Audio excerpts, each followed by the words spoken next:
दोस्तों, मन बहुत ही चंचल होता है, इसलिए बहुत अशांत रहता है। और मन में जब तक अशांति रहेगा, व्यक्ति हजारों सवालों से घिरा रहेगा।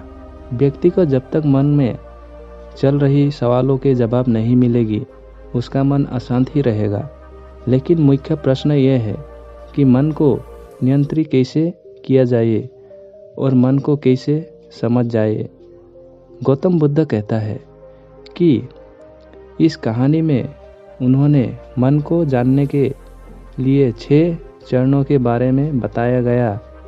शुरुआती 5 चरणों के जाने बिना आप मन को नहीं समझ सकते।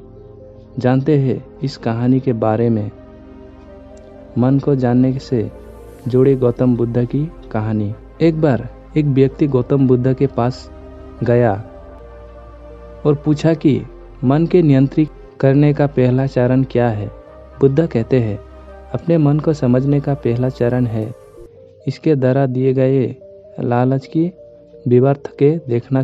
क्योंकि जब मन अशांत होता है तो कोई तरह की लालच देता है।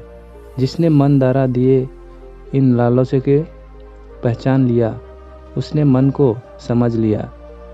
फिर व्यक्ति बुद्ध से पूछता है, लेकिन हमें ये कैसे पता चलेगा हमारा मन हमें लालच दे रहा है और वो लालच विवर्त है। इसका जवाब देते हुए बुद्ध कहते हैं, अनुभव से। मनुष्य मन के लालच से जिसे कायर को अतिपूर्वक करता है, उसमें उसे हानि ही होता है और हानि के बाद ही उसे अनुभव भी होता है। जैसे जिसने व्यवस्था में ये देख लिया कि नशा करना केवल दुख है, वो नशा मुक्त होना शुरू कर देगा। जिसे जान लिया कि ईश्वर से खुद का नशा होता है, वो ईश्वर से मुक्त हो जाएगा। मन को समझने का यही पहला चरण है। बुद्ध बताते हैं, मन को जानने का दूसरा चरण। व्यक्ति बुद्ध से पूछता है, यदि व्यक्ति पहले चरण से ये जान जाता है कि वो मन द्वारा दिए लालचों के कारण दुखी है, तो फिर दूसरा चरण क्या है। बुद्ध कहते हैं, खोज पर निकालना।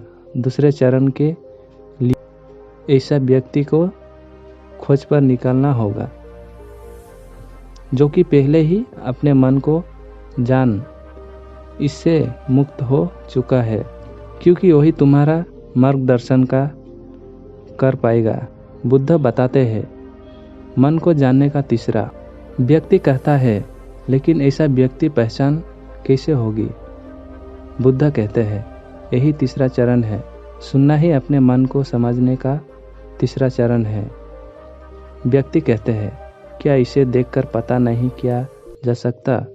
बुद्ध कहते हैं, देखने में कोई व्यक्ति बहुत शांत और अच्छा लग सकता है, लेकिन उसके मन के भीतर क्या है, ये उसके शब्दों से ही पता चलता है। लेकिन किसी के बातों पर तब तक विश्वास नहीं करना चाहिए जब तक कि वो तुम्हारे विवेक की कसौटी पर खड़ा ना उतर जाए। चौथा चरण, कर्म करना। बुद्ध कहते हैं, कर्म ही मन समझने का शर्त चरण है। खुद को जानने के लिए सही दिशा में कर्म करना जरूरी है, लेकिन कर्म करते हुए व्यक्ति हर बार 2 गलतियां करता है। पहली गलतियां यह है कि शुरुआत ही नहीं करना और दूसरी गलतियां पर रास्ता तय नहीं करना। इन दोनों गलतियों के पीछे हमारे मन की ही लालच, मन की ही चाल होती है। व्यक्ति अपने कर्मों को पूरा इसलिए नहीं कर पाता क्योंकि वो सोचता है कि मैं कल से शुरुआत करूँगा, तो कोई ये सोचता है कि मैं असफल हो जाऊँगा। इन गलतियों को काम मुख्य करना है। जागरूकता की कमी। इसके बिना मन व्यक्ति को उसके सही दिशा में चलने नहीं देता। मन को जानने का 5 नियम है। जागरूकता।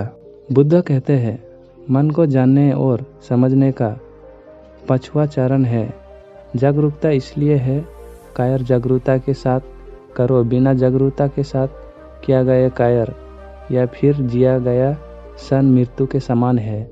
व्यक्ति बुद्ध से पूछता है, अपने जागरूकता के स्तर के कैसे बढ़ाया जा सकता? बुद्ध कहते हैं, ध्यान से। ध्यान यही मन के जानने, समझने और नियंत्रित करने का अंतिम चरण है। यानी ध्यान ही वो नभ है जिस पर बैठ मन रूपी नदी को पार किया जा सकता है। जिस व्यक्ति ने इन शुरुआती 5 चरणों से ध्यान से जान लिया, उसे अपने मन को जान लिया।